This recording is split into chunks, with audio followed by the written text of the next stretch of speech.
Hi guys, here's another story for you. This is one from a famous group of stories, and this one is called Cinderella. You probably know about it, but here goes. Once there was a girl who was as good as she was beautiful. She lived with her stepmother and two sisters who were ugly and cruel. They made her do all the hard work, scrubbing and cleaning and tending to the fire. At night, she sat in the chimney corner to rest.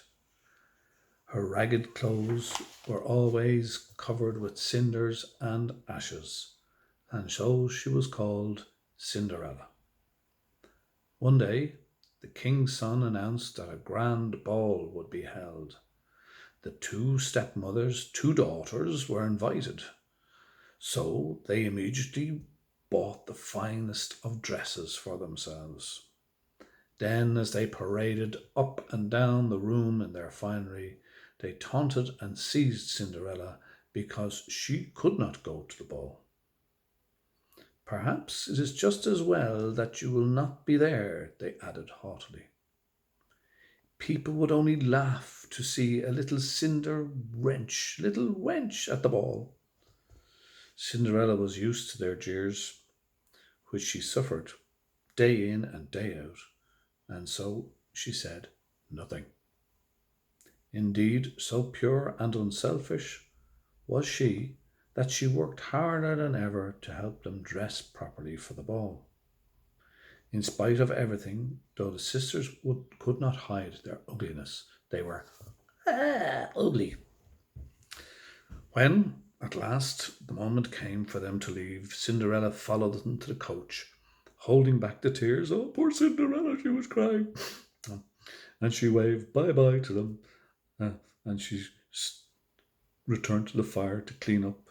And when she burst into sobs, crying and everything, poor Cinderella.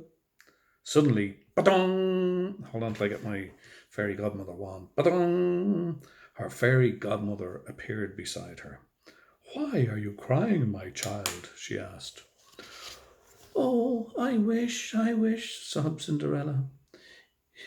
You could go to the ball, isn't that it? Cinderella nodded. Well then, you shall go. Run into the garden and bring me the largest pumpkin you can find. Cinderella did not understand what she had to do and what was all this to do about going to the ball. But being obedient, she obliged and she went. She brought back a heavy pumpkin and set it before the radiant fairy. The fairy godmother struck the pumpkin with its wand. Where's my wand? Here we are. Bong! So she struck the pumpkin with her wand. Instantly, the wand she held in her hand, the pumpkin changed into a large, handsome carriage of gold with seats of satin. That sounds nice. Now bring me a mousetrap from the pantry. She said to Cinderella, who could not believe her eyes. When Cinderella brought it, there were 6 sleek mice inside the wire cage. Cinderella held open a small door, and each mouse ran out. The fairy godmother, there she was again, struck it and changed it into a beautiful black horse. A lovely black horse. Now for a coachman, said the fairy. Do you suppose you can find a rat? One of our favourite creatures, rats. It was found in a rat trap, and the fairy made it into a fine coachman with long black whiskers just by the tap from her magic wand. Ba-dong! And there she is, you see. Yes, the fairy godmother, the magic wand, the lovely coach, and Cinderella. Next, 6 green lizards were found, and the fairy godmother's magic wand turned them into footmen, who promptly jumped up behind the carriage as if they had done nothing else in their whole lives. Well, smiled the fairy godmother, now you may go to the ball. Cinderella's eyes looked down piteously at her ragged dress. Her godmother laughed and touched her also with the magic wand. In a twinkling, ding! Hold on, where's the magic wand? It keeps rolling away on me here. Ding! The threadbare rags became stiff with gold and sparkling with jewels. Cinderella was dressed in the most beautiful ball gown that she'd ever dreamed of, and on her feet she wore a lovely pair of glass slippers, the prettiest in all of the world. Now you may go, the godmother said, but remember, if you stay 1 instant after midnight, your carriage will become a pumpkin, your coachman a rat, your horses mice, and your footmen lizards. You yourself will be back in rags. Enjoying it so far? Good. Cinderella promised to remember, and she stepped into the carriage, and her heart was full of joy. Boom! At the palace, the king's son was told a great princess, whom nobody knew, had arrived at the entrance. He ran out to receive her, extending his hand and stepping down from the carriage. He led her to the ball amongst all of the company who stood inside to let her pass, whispering to one another, "Oh, how beautiful she is!" No one, least of all her stepsisters, recognized this lovely girl as the poor ragged Cinderella. The king himself could not help watching her as he told the queen he'd never seen someone so charming and elegant a person. All of the court ladies followed her with their eyes every moment of the time, wondering how and where they could get a match for the magnificent dress she wore. The prince led her out to dance, and she danced so gracefully that he admired her more and more. Dance after dance followed, and the prince never left her side. He had fallen completely in love with the princess.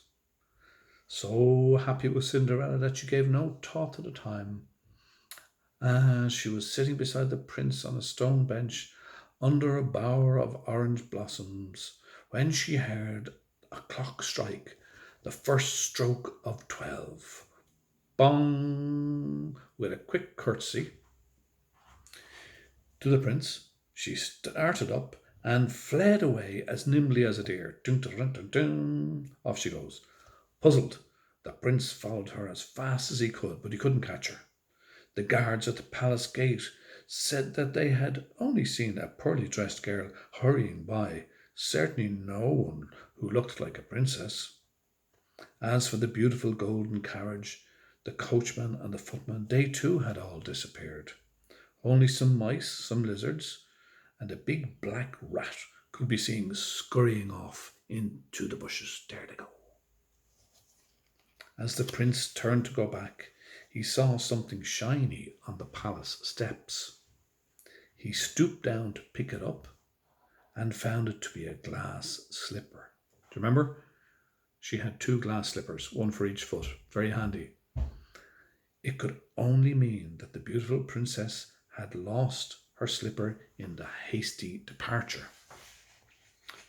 Now, I have a little picture here, and there you see, there's the glass slipper, and there's the prince, and there she is scurrying away. A little bit of a time lag on this, guys. Cinderella, in the meantime, limped home in 1 glass slipper. She was breathless. She was weary. She was ragged because her dress was in bits, and cold. "I'm freezing," as she settled back into her chimney corner. When the 2 sisters returned, they were so excited from the events of the evening that they forgot to scold Cinderella as they usually did, for no good reason at all. They talked of nothing but the fine lady who had been so gorgeously dressed, and with whom the prince had danced all the evening. "Oh, she was beautiful," they exclaimed, and the prince had eyes for no one but her. "Who might she be?" asked Cinderella, indifferently. "Nobody knows, though everybody would like to find out, especially the king's son." What they said was true. The king's son was seen to gaze upon the little glass slipper he had found with an air of a man who was much in love. I haven't a glass slipper here, but we'll pretend this is the glass slipper you see here, and he's looking at it and he said, "Oh, I loved that girl with the glass slippers and the beautiful dress. Oh, I miss her so much," because he was in love with her, you see. Right? Anyway, finally, the prince couldn't stand it any longer. And some days later, he issued a proclamation. A proclamation, he sounds like Donald Trump, that he would marry the girl whose foot fit the glass slipper. So you had to get the girl, you had to get the slipper, you had to get the girl to put her foot in the slipper and make sure it fit, okay? He ordered that it be tried on the foot of every lady in the kingdom. That's a lot of fitting. Princesses, duchesses, countesses, and simple gentlewomen of all kinds tried it on as the king's messenger went from door to door to carry out the royal proclamation. But being a fairy slipper, it fitted nobody. See, it was a special magic slipper. At last the messenger arrived at the house where Cinderella lived. The two stepsisters, the ugly ones, right, who knew full well that neither of them was the beautiful lady sought by the prince. Nevertheless, they eagerly tried to get their clumsy, big, dirty, horrible, smelly, fat feet into the glass slipper. But, of course, it was of no use. The messenger was about to take his leave when he spied Cinderella couched in the shadows of the chimney corner. "Who is that?" he asked, because he had a very deep voice, you see. "Just our Cinder wench," said the stepsisters, and they laughed unkindly. Horrible. "My instructions are that the glass slipper must be tried on every lady in the land," said the messenger. He invited Cinderella to sit down on a three-legged stool. They're dangerous, three-legged stools. Be very careful.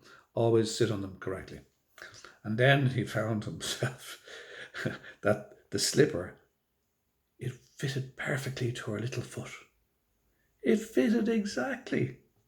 Cinderella then drew out of her pocket the other glass slipper. Aha!